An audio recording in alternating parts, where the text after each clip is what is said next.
Não se esqueça de se inscrever em nossos canais do YouTube, no LinkedIn, no Instagram e no Facebook. E deixar o like. Um like. Muito obrigada, Clarinha, pela sua participação aqui na nossa transmissão.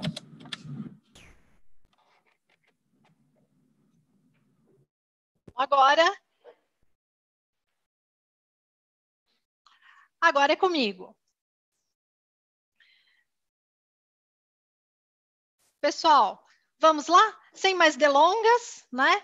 O que eu tenho para perguntar para vocês é: os senhores estão prontos para mim?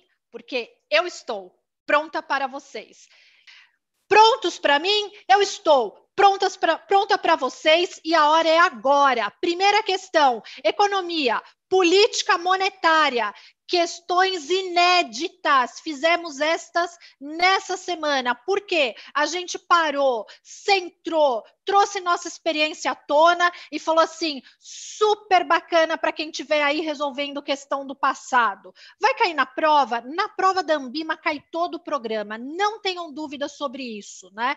Mas não tá aí o novo normal? Galera, a quebra estrutural não foi tranquila, não foi pequena. Uma quebra estrutural muito grande. Coloquem-se no lugar dos analistas da Anbima, coloquem-se no lugar do pessoal que está lá.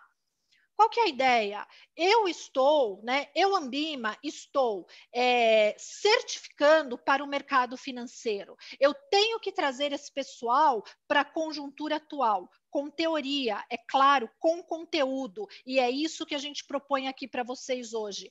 Ficamos a semana inteira refletindo para hoje a gente sentar o lápis nessas questões e falar assim, é só para o CPA 10? Não, CPA 20 e CEA aproveitarão todas as questões que estão aqui hoje. Primeira questão, quero saber, 2020, uma pandemia, uma gripe pandêmica assola a humanidade. Porque as questões da Anbima são mini cases, né? E as pessoas recebem a seguinte mensagem: fique em casa, stay at home, fique na sua casa. Só que comércio e serviços recebem ordem de fechar naquilo que não é essencial. Recessão e desemprego são consequências naturais. Neste cenário, o Banco Central do Brasil opta por uma política monetária expansionista. Só um detalhe. Até a gente falar ali, recessão e desemprego são consequências naturais. É um mini case. A Anbima, a prova, não está te perguntando nada. Ela está afirmando. A pergunta dela vem agora. E mesmo que você não estivesse prestando atenção no mini case, o que ele está te cobrando? Ele está te cobrando que você saiba política monetária expansionista e contracionista. É o mínimo para você sentar lá na cadeirinha do mercado financeiro, para você achar que isso daqui é uma porta de entrada, para você estar no call center e obrigatoriamente você tem que ter um CPA 10, galera. E mais, não é só porta de entrada para banco, não é só alavancagem em banco.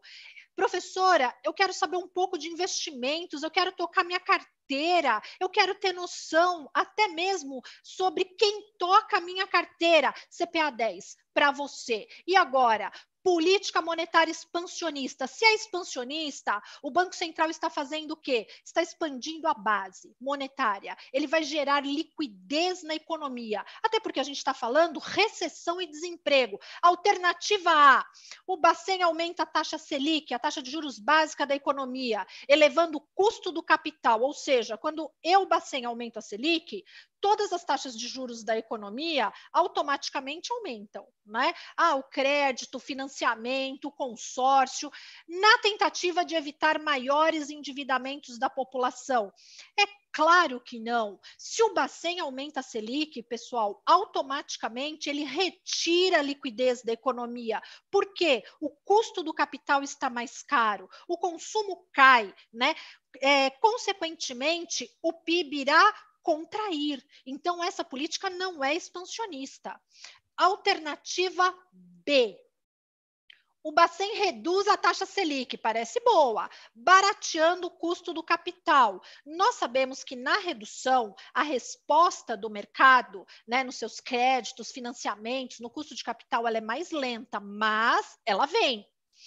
E, paralelamente, reduz compulsórios. O que são compulsórios? Os depósitos obrigatórios que os bancos, ao receberem depósitos à vista e a prazo, têm que efetuar no final de um dia ao Banco Central, né? Pessoal, se o Bacen reduz compulsórios, na verdade, ele reduz as reservas obrigatórias que os bancos têm que mandar ao Bacen. Só lembrando, compulsório é devolvido, hein? Não é confisco, né? Em 6 meses, 1 ano, você tem devolução desse dinheiro aos bancos. Os bancos odeiam, né? Remuneração, ó, zero, né? Pessoal, essa é uma excelente candidata. Eu não vou ler o resto, não. É melhor vocês lerem o resto. Vai que tem a mais certa, porque é prova. Tempo, conteúdo e atenção. Alternativa C, o Bacen efetua pesados leilões de venda de títulos e poderia estar escrito só vendas. E a professora Sandra já falou para vocês, toda vez que lerem leilões de compra, né, ou de venda, pensem de títulos, porque aí vocês acertam. E é sempre do Banco Central o instrumento para o mercado sistema financeiro. Se o Bacen vende títulos, ele está colocando papel e retirando dinheiro da economia. Logo, a política é contracionista, ela não aumenta a liquidez de mercado, ela reduz a liquidez. A letra C está errada. Alternativa D, o Bacen aumenta a taxa de redesconto, permitindo que os bancos corram maiores riscos de liquidez. Sandra, o que é a taxa de redesconto? É aquela taxa do pai, né? O pai dos bancos, o banco dos bancos. Essa taxa tem o mesmo nome no mundo inteiro, o rediscount. O que é isso? É a taxa de juros cobrada do Banco Central para os bancos quando estes precisam de empréstimo de liquidez. Por quê? Chegou lá no final do dia, tomou um sacão, não fechou o caixa. Por exemplo, né? A última alternativa dos bancos é pedir ao Banco Central. Por quê? Porque é o empréstimo mais caro de todos, e ele tem que ser, porque banco tem que ter liquidez para honrar seus compromissos, mas falar é fácil. Agora, o setor têxtil faz roupas, o setor automotivo faz carros, o setor financeiro, no seu multiplicador bancário, faz dinheiro, a arvorezinha do dinheiro da nossa apresentação da semana passada. Liquidez em caixa para banco, galera, é preju, hein? Mas a vida é assim, né? O risco inerente. Então, a alternativa D, ela também está errada. Por quê? Quanto maior for a taxa de redesconto, mais precavido será o banco para ter reservas voluntárias, para não ter que recorrer ao Banco Central. Logo, nessa primeira questão de política monetária, os dinos apontam o livrinho para vocês na alternativa B. E tem mais. Você veio resolver questão com a gente? Você quer vir com a gente? Aqui tem conteúdo, slide das nossas aulas para vocês. Instrumentos de política monetária. Um principal, juros, em qualquer lugar do mundo. 3 secundários, compulsórios, redesconto e leilões. E se você está assistindo a live, você depois vai poder dar uma paradinha e falar assim, opa, vou guardar esse quadrinho. Ele é um resumo de estudo fenomenal de política monetária para vocês. Ó, levou anos como professora para eu chegar nesse quadrinho, de verdade, mas já faz anos que eu cheguei também. Na política expansionista, o Bacen reduz juros, reduz compulsório e reduz redesconto. Com isso, ele permite um aumento de liquidez na economia. Professora Sandra, o que é liquidez? É dinheiro, né? Liquidez, pensem assim, tenho uma dívida, preciso de dinheiro nesse final de semana. É mais líquido eu vender a casa ou tentar vender meu carro? O carro. É mais líquido eu vender o carro ou eu sacar um dinheirinho de crédito, de cheque especial ou crédito parcelado no caixa eletrônico? Pessoal, não tem nada mais líquido que o dinheiro em si. O saque é muito mais líquido, né? Então, o que é liquidez? A quantidade de moeda na economia, né? Quando o Banco Central reduz juros, redesconta ou o compulsório, ele está liberando mais renda para a economia, aumenta o consumo e aumenta, né? Você tem uma expansão do PIB. Na contramão, a política contracionista, que vocês têm o resuminho abaixo, tá bom? E separadozinho, a gente deixa aí os instrumentos de colocação de títulos, que é a mesma coisa que venda de títulos. Então, quando o Bacen vende títulos, ele vai a mercado, ele coloca títulos no Brasil em nome do Tesouro Nacional. Tesouro Nacional é nosso único emissor. O Bacen é o trader do Tesouro, né? E aí o que acontece? Ele retira a liquidez e coloca papéis. Por que alguém compra um papel do Banco Central, de um país, de uma empresa? Primeira análise, crédito, eu vou receber de volta. Segunda análise, é por amor que eu vou emprestar dinheiro para o Banco Central. Não, é mercado financeiro, não existe almoço grátis, né? Eu quero rentabilidade. Agora, quando o Bacen faz leilões de compra, que na verdade são recompra, porque ele já colocou os títulos, aí a política é expansionista. Por isso que lá atrás ele falava leilões de venda, relacionando a política expansionista, e estava errado. Então, ó, quer estudar com a gente? Vem para cá, slidezinho de estudo para vocês. Aqui não é blá, nem canetinha furada, não, ok? Renda fixa, títulos públicos federais. Certamente terá na sua prova uma questão de renda fixa, né? Por quê?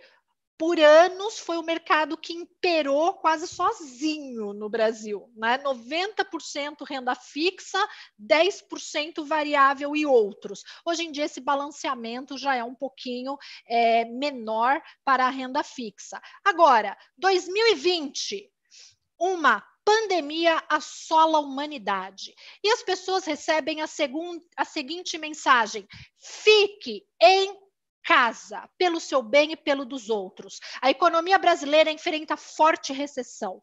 Taxas de juros baixas são consequência natural, né, galera? Porque tá todo mundo enforcado, tá todo mundo na linha d'água, e vocês viram isso, vocês estão se preparando para a prova, ou você está querendo administrar seu dinheiro melhor e está tentando, por você mesmo, ter mais conhecimento. Os juros caíram, né? Absurdamente no Brasil.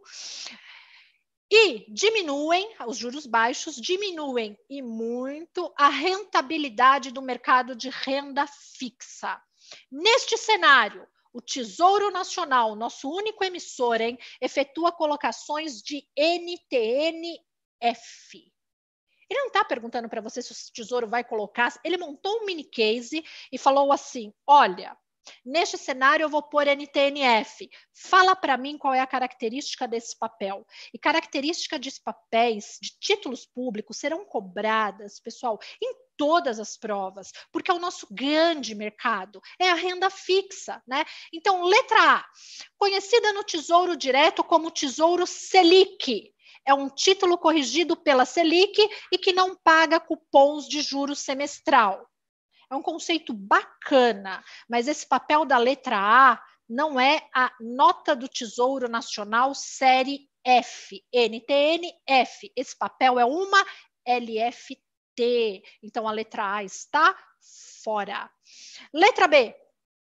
Conhecida no Tesouro Direto como Tesouro IPCA Plus ou mais. É um título corrigido pelo IPCA e que não paga cupom de juros semestral. Que papel é esse, né? Paga inflação, IPCA, é NTN-F? Não, é NTN-B principal, né? Por quê? Aí tá falando, ó, que ela paga o principal IPCA e não paga cupons, não tem pagamentos, né, intermediários semestrais. Pessoal, vejam que aí a gente está repassando juntos os títulos de renda fixa no mercado, títulos públicos, né? E ainda por cima, já estamos juntos levando vocês para, chamada tal no Tesouro Direto. Ou seja, em uma questão a gente traz uma batelada de resumo de títulos públicos para vocês. E a letra B de bola está errada. Porque esse papel que está indicado aí, que papel que é? É a NTN-B, Nota do Tesouro Nacional Série B, que remunera IPCA no seu principal. Então, não é a F. Letra C, conhecida como no Tesouro Direto como Tesouro IPCA+. Paga juros semestrais. Então, tem cupom, os pauzinhos de pagamentos intermediários semestrais no Brasil. É um título corrigido pelo IPCA e que paga juros de cupom semestral. Que papel é esse? Né? Esse é a NTN-B, que a gente fala que é só NTN-B, né? Ou NTN-B, que paga com o pagamento do cupom de juros, do cupom semestral. Letra D, só sobrou ela, mas é melhor eu ler para eu ter certeza. Conhecida no Tesouro Direto como Tesouro Pré-Fixado com juros semestrais. É um título pré-fixado e que paga cupom de juros semestral. Pessoal, pensem ainda por cima no case e no momento, né? Juros caindo. O que o Tesouro vai colocar? O Tesouro tem que ver o que é a aceitação do mercado. Então, um papel pré-fixado, porque para mim está sendo melhor fixar os juros aqui no hoje, porque o projeto e o mercado, que a curva de rentabilidade dele está caindo lá na frente. Ela vai me pagar menos lá na frente, né? Então, e ainda por cima ganho juros semestrais. Então, aí o dinossaurozinho, os dinos trazem para os senhores os livrinhos apontando para a letra D, conhecida no Tesouro Direto como um papel pré-fixado que paga juros semestrais. Todas as NTNs, pessoal, pagam juros, pagam cupons de juros, né, nas suas principais.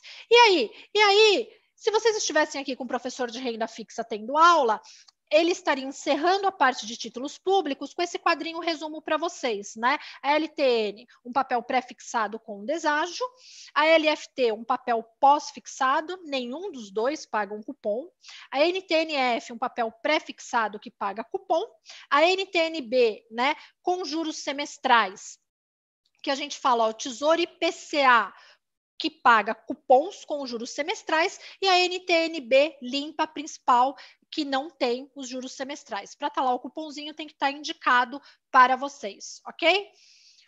Fundos de investimentos, questão 3, né? E aí vamos repassar uma série de conceitos de fundos de investimentos em uma questão juntinhos, num mini case pós-pandemia.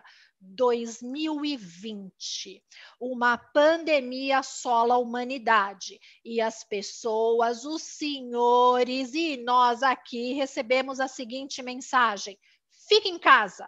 No susto inicial, a Bolsa Brasileira em queda, juros futuros longos em alta, lembrando, né? O normal da curva longa de juros no mundo inteiro é quanto mais longa, mais inclinada a curva, na ascendente. Por quê?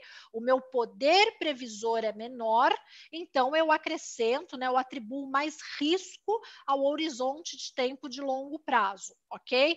Ah, Sandra, às vezes os juros estão meio parados, para prova, né? Juros, curvas de juros de longo prazo. Quanto maior o prazo, né, mais ascendente será a minha curva, indicando juros maiores relativamente ao momento atual, porque eu capto mais risco, ok? Meu poder previsor é menor. Continuando. Com o mercado oscilando fortemente, muitos investidores percebem suas vantagens em investir num fundo de investimento de um asset management qualquer. Por quê? Letra A. Os fundos de investimentos, os ativos, não são marcados a mercado. Não gosto nem de ler isso. Né? E o gestor eficiente encontrará a melhor maneira de rentabilizar a cota e este mundo acabou, né?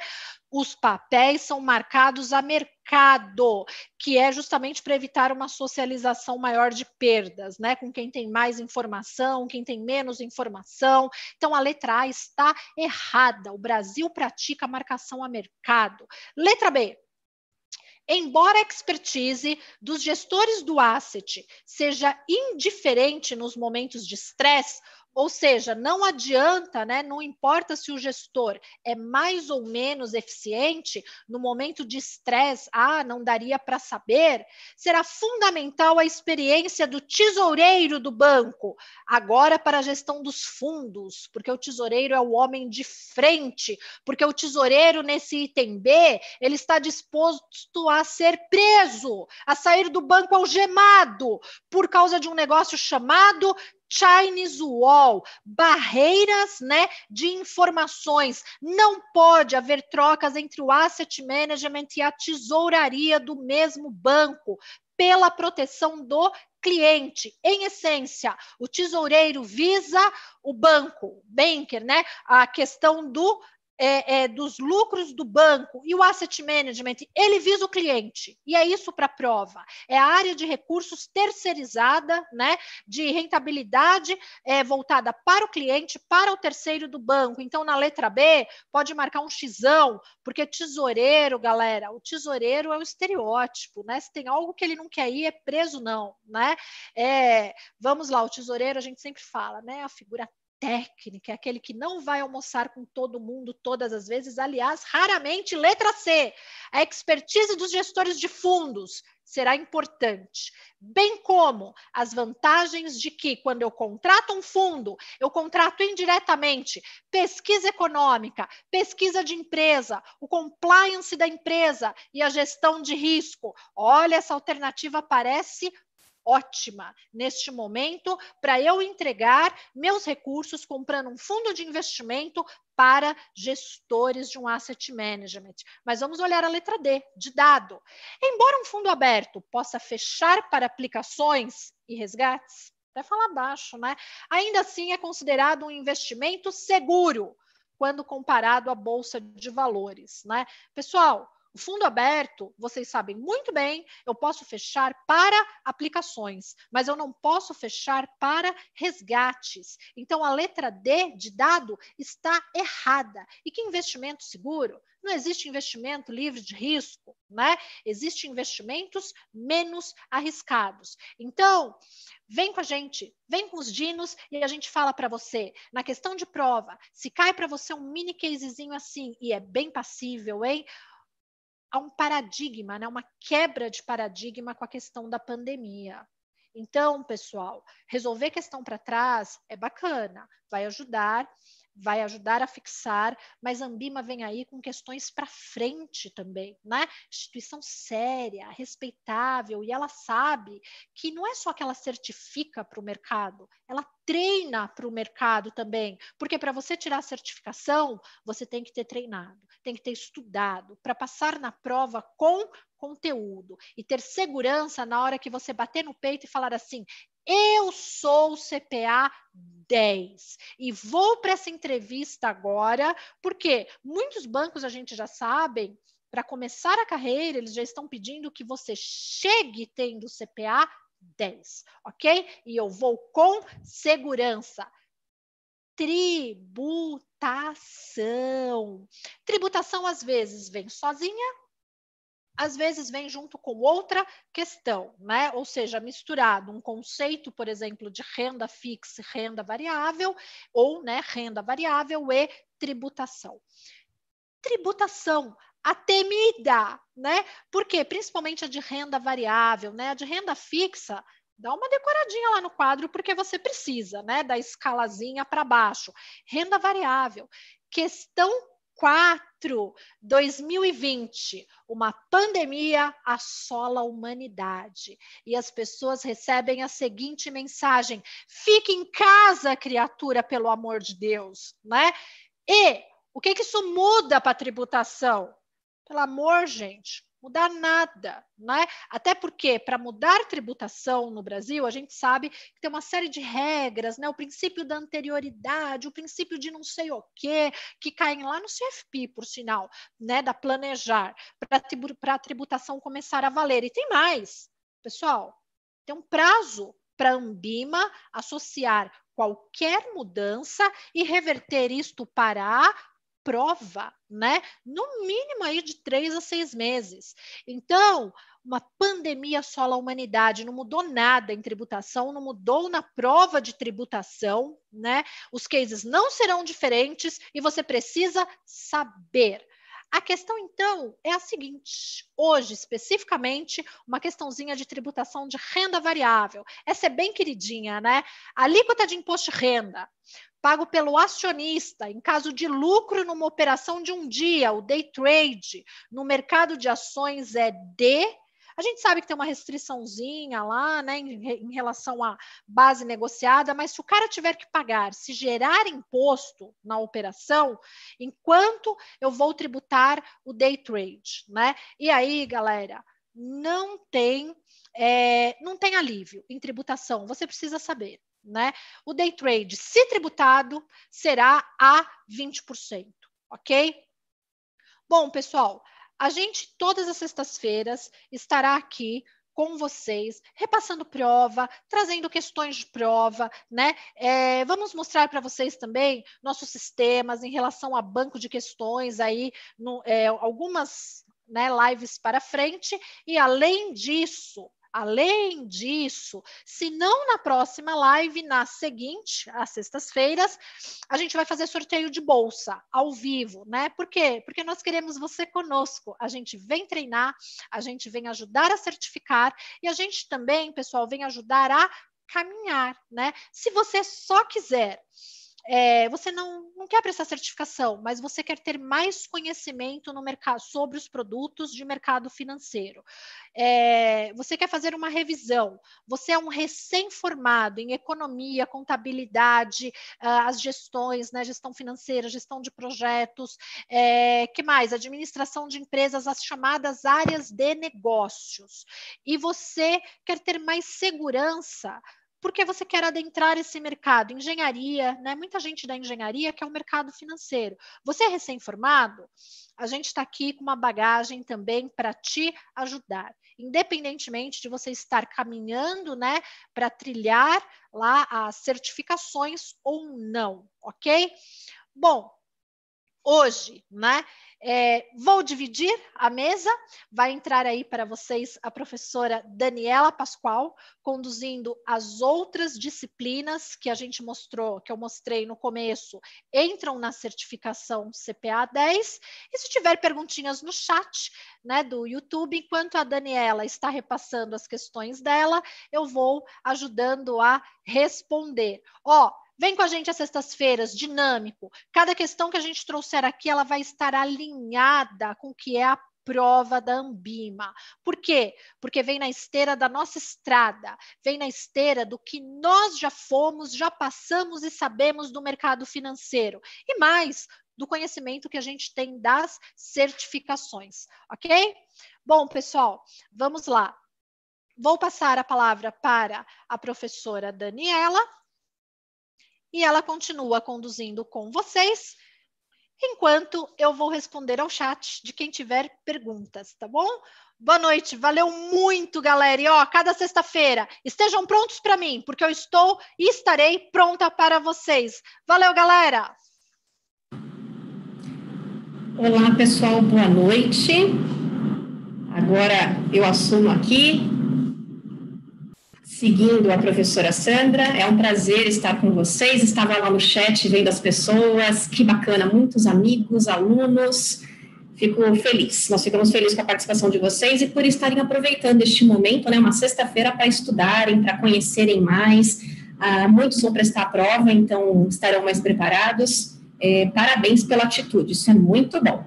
Então eu vou compartilhar com vocês aqui para a gente continuar. Pronto, vamos lá. Então, continuando, dentre as disciplinas que são abrangidas pelas certificações, nós estamos aqui abordando uma questão de cada disciplina. Então, são as questões que nós temos nos nossos bancos de dados, olhamos para todas elas, melhoramos as questões, estamos sempre fazendo upgrade, e essa semana, para poder produzir para vocês um conteúdo ainda melhor, nós organizamos de forma que, numa questão de cada disciplina, nós consigamos abordar vários conceitos e poder passar bastante conteúdo para vocês.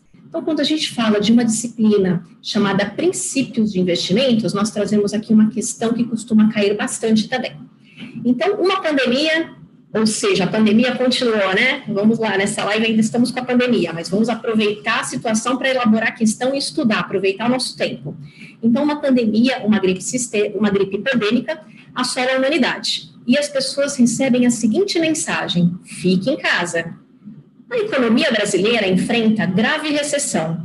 Em linha com a conjuntura internacional, o mercado doméstico sofre com fortes oscilações. As atenções se voltam para o risco sistemático. O que é risco sistemático? Vamos ver aqui as opções. É a parcela de risco mensurável apenas pelos melhores gestores? É uma parcela de risco que pode ser minimizada ou até mesmo zerada pelos melhores administradores? É uma parcela de risco conjuntural, que compõe o risco total e será não mensurável em cenários de grandes oscilações? Ou a última alternativa é a parcela de risco não mensurável dentro de um risco total que não poderá ser zero? Então, vamos lá. O risco sistemático é a parcela de risco não mensurável, não precificável. Então, é a alternativa B.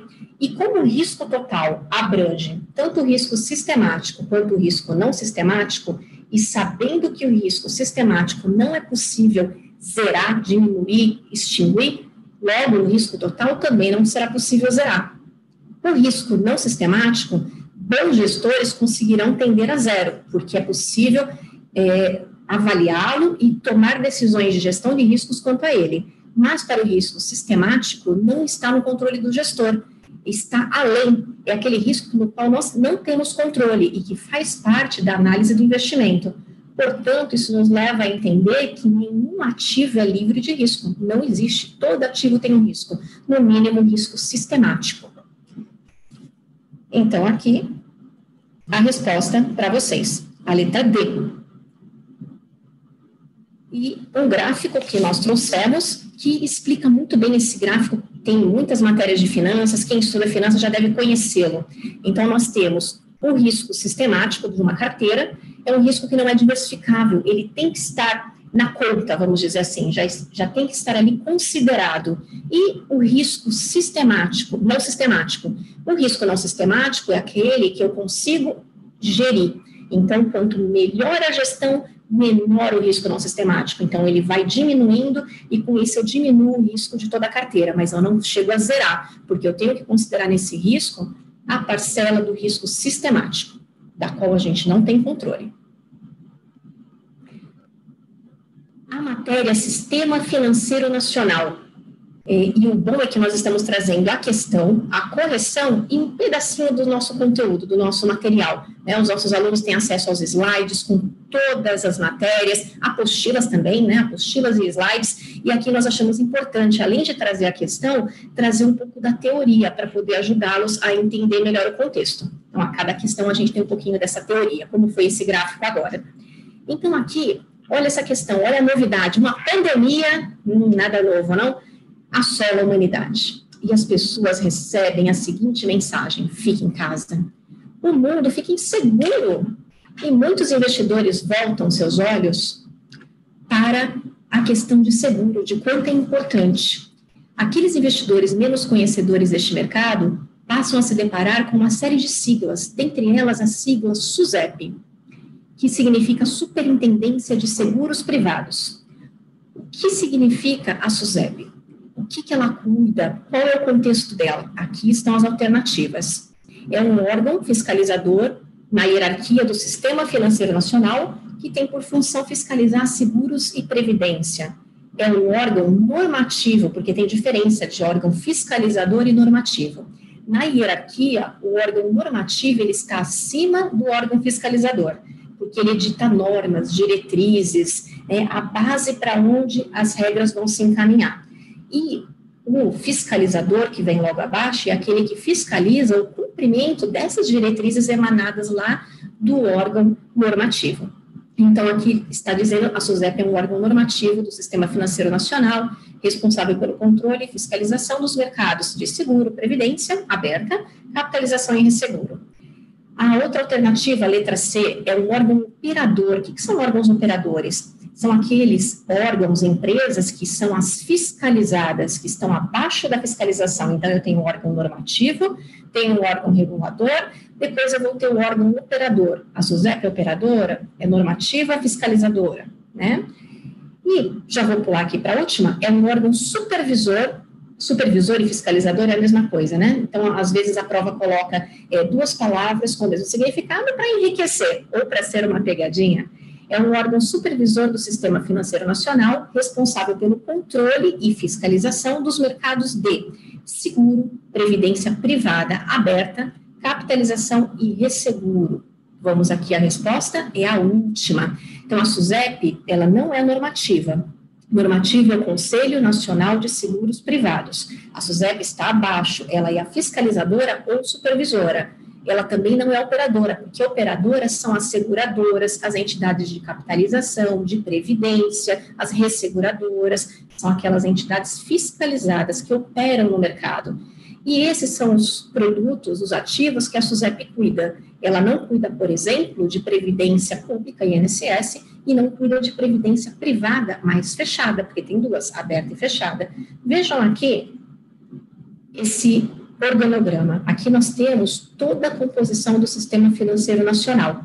E a SUSEP está inserida embaixo aqui de seguros privados, Conselho Nacional de Seguros Privados, que é o órgão normativo, e abaixo vem a fiscalização da Superintendência de Seguros Privados.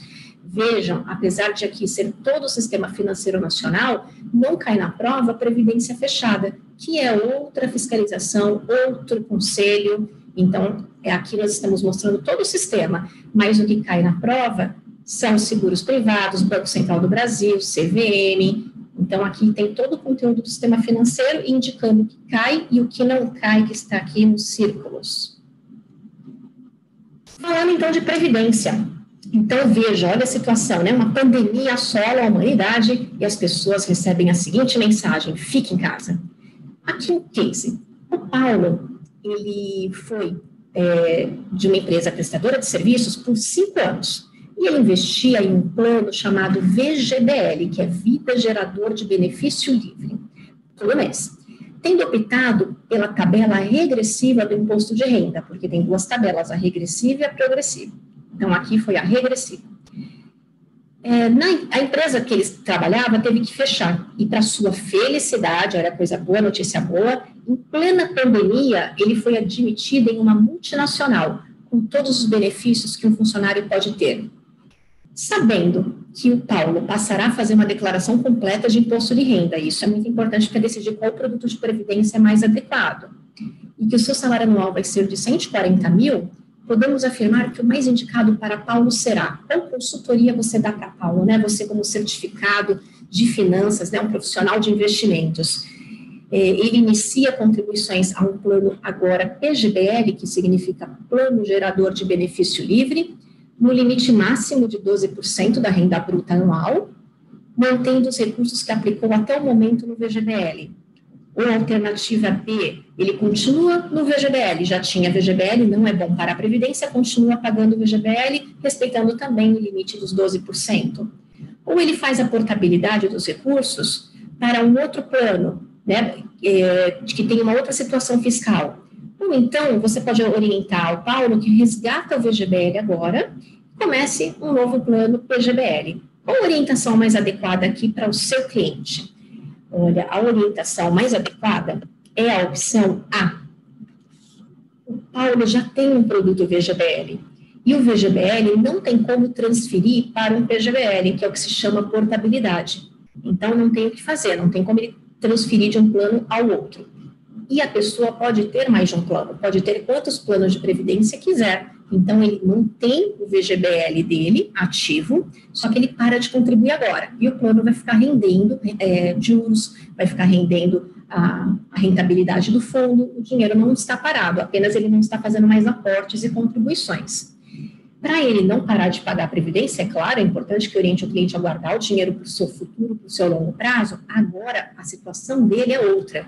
Como agora ele vai declarar imposto de renda, ele está ganhando mais, ele tem um melhor benefício, no caso, pagar um PGBL. Então, ele abre agora um novo plano de PGBL e começa a contribuir nesse novo plano. E fica com os 2 planos, um só rendendo e outro rendendo e com contribuições mensais. Por que o PGBL é interessante para ele? Porque quando ele fizer a declaração anual do imposto de renda dele, ele vai poder abater todas as parcelas que ele pagou de PGBL, né, as contribuições mensais, lá da dedução do imposto de renda, como se fosse uma despesa médica, uma despesa com instrução. Então, isso é dedutível, diminui a base de cálculo do imposto e vai fazer com que ele pague menos imposto agora. Então, acaba sendo uma opção fiscal interessante. Lembrando que tem um limite no PGBL dos 12%. O VGBL não tem esse limite, porque o VGBL não dá para declarar imposto de renda. Quem tem VGBL não pode colocar no imposto de renda que contribuiu. Só o PGBL que tem essa possibilidade. Então, no PGBL, até 12% do total de renda bruta que ele tem no ano. Nesse caso aqui, 140 mil, calcula os 12%, é o que ele faria de aplicação no PGBL. Não dá, então, para transferir de um plano P para um plano V e vice-versa. Não vale a pena resgatar o VGBL também, porque se ele resgatar, ele vai pagar imposto de renda. E aí ele está realizando imposto. Ele não precisa do dinheiro, melhor deixar o dinheiro aplicado lá na frente para ele poder se aposentar. E vou aproveitar para dizer para vocês a grande diferença entre o PGBL e o VGBL é a tributação. No caso do VGBL, a tributação vai ocorrer apenas sobre a parte da rentabilidade. Então, quando ele resgatar o valor ou for receber a aposentadoria, só o que rendeu é que vai sofrer imposto de renda. A parte que ele contribuiu, que é o principal, o valor nominativo, não tem imposto. Já o PGBL, o imposto é sobre todo o montante. Tudo que ele contribuiu, mais o que rendeu. Só que o PGBL tem essa vantagem de poder declarar imposto de renda. Então, uma coisa compensa a outra, cada um analisa a sua situação para ver qual é o plano mais adequado. Então, o Paulo, ele vai iniciar uma contribuição no P, até 12% da renda, e mantém os recursos do VGBL rendendo, não resgata. Vamos a uma questão de ética. E ética, nós trouxemos 2 questões para vocês, porque ética cai bastante na prova, né? Em proporção de disciplinas, acaba caindo mais. Então, a gente fez um balanceamento para ficar igual à prova, para prepará-los melhor também. Então, aqui, olha a situação, né? Uma pandemia, imagine, uma gripe pandêmica assola a humanidade, e as pessoas recebem a mensagem, fique em casa, e, para tudo, não, nada mudou nos códigos da ANBIMA. Então, logo vamos à seguinte questão. De acordo com o Código ANBIMA de distribuição de produtos de investimento no varejo, qual produto abaixo não está sujeito a este código? Veja, com pandemia ou sem pandemia, o código não mudou. Então, a regra continua sendo a mesma.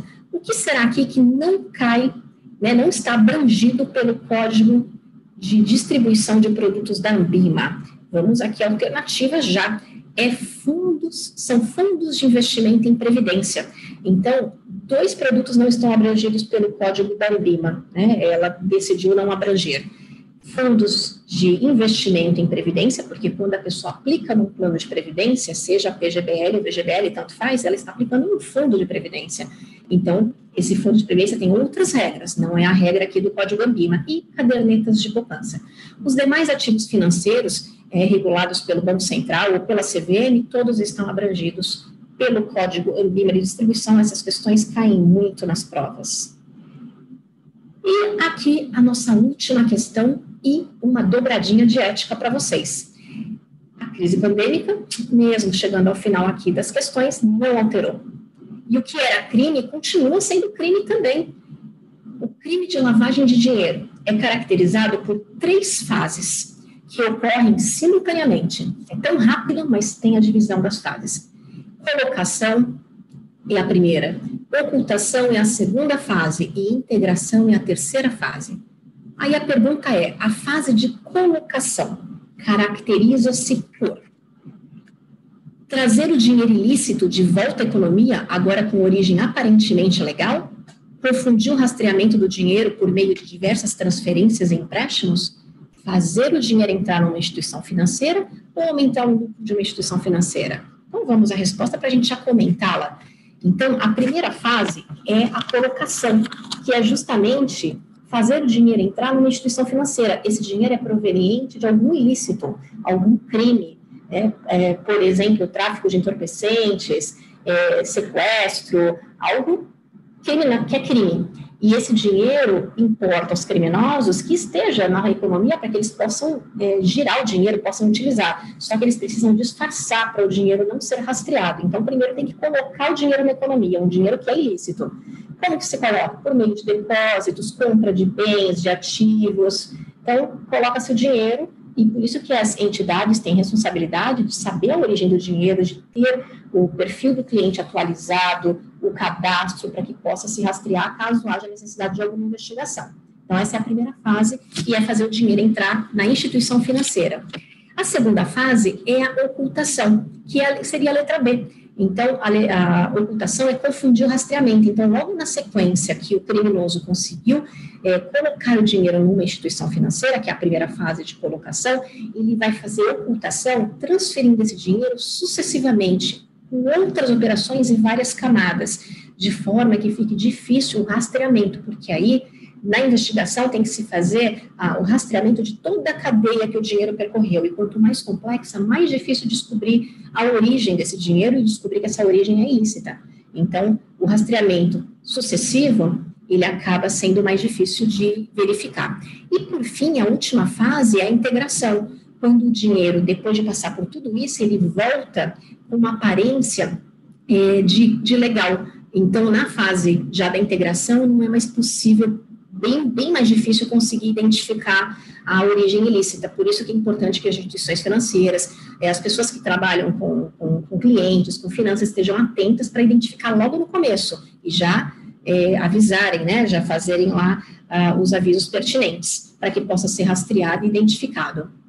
E nós terminamos as questões, aqui um slide explicando da questão da colocação, da ocultação, da integração. E nós queremos aqui falar para vocês que nós temos vários cursos na MetaZiter, cursos de certificação profissional Ambima, da série 10, de certificação profissional Ambima, série 20, que é um pouquinho mais denso, né, com um pouco mais de conteúdo, abrange tudo que tem na CPA 10, mais um pouquinho. Então, quem está no início da carreira, começando na área financeira, o CPA 10 é mais indicado, quem já tem mais experiência pode pular direto para o 20, porque o 20 engloba tudo que o 10 tem. Depois tem uma outra certificação, que é o CEA, o Certificado de Especialista em Investimentos, também da Ambima. Esse ainda é mais top, né, porque ele vai envolver CPA 10, CPA 20, ainda vai ter mais conteúdo e cálculos. Temos o CFP, que é o Planejador Financeiro, da Planejar. Este curso também é um dos cursos mais completos, né, muito bom também.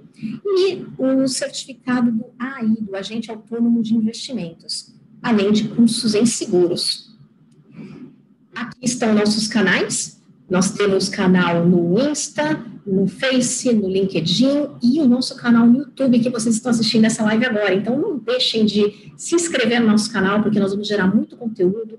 Nosso canal tem aulas para vocês, já tem conteúdo, já tem outras lives, aproveitem, tem questões resolvidas, tem outros simulados, tem muito conteúdo bom para vocês se prepararem.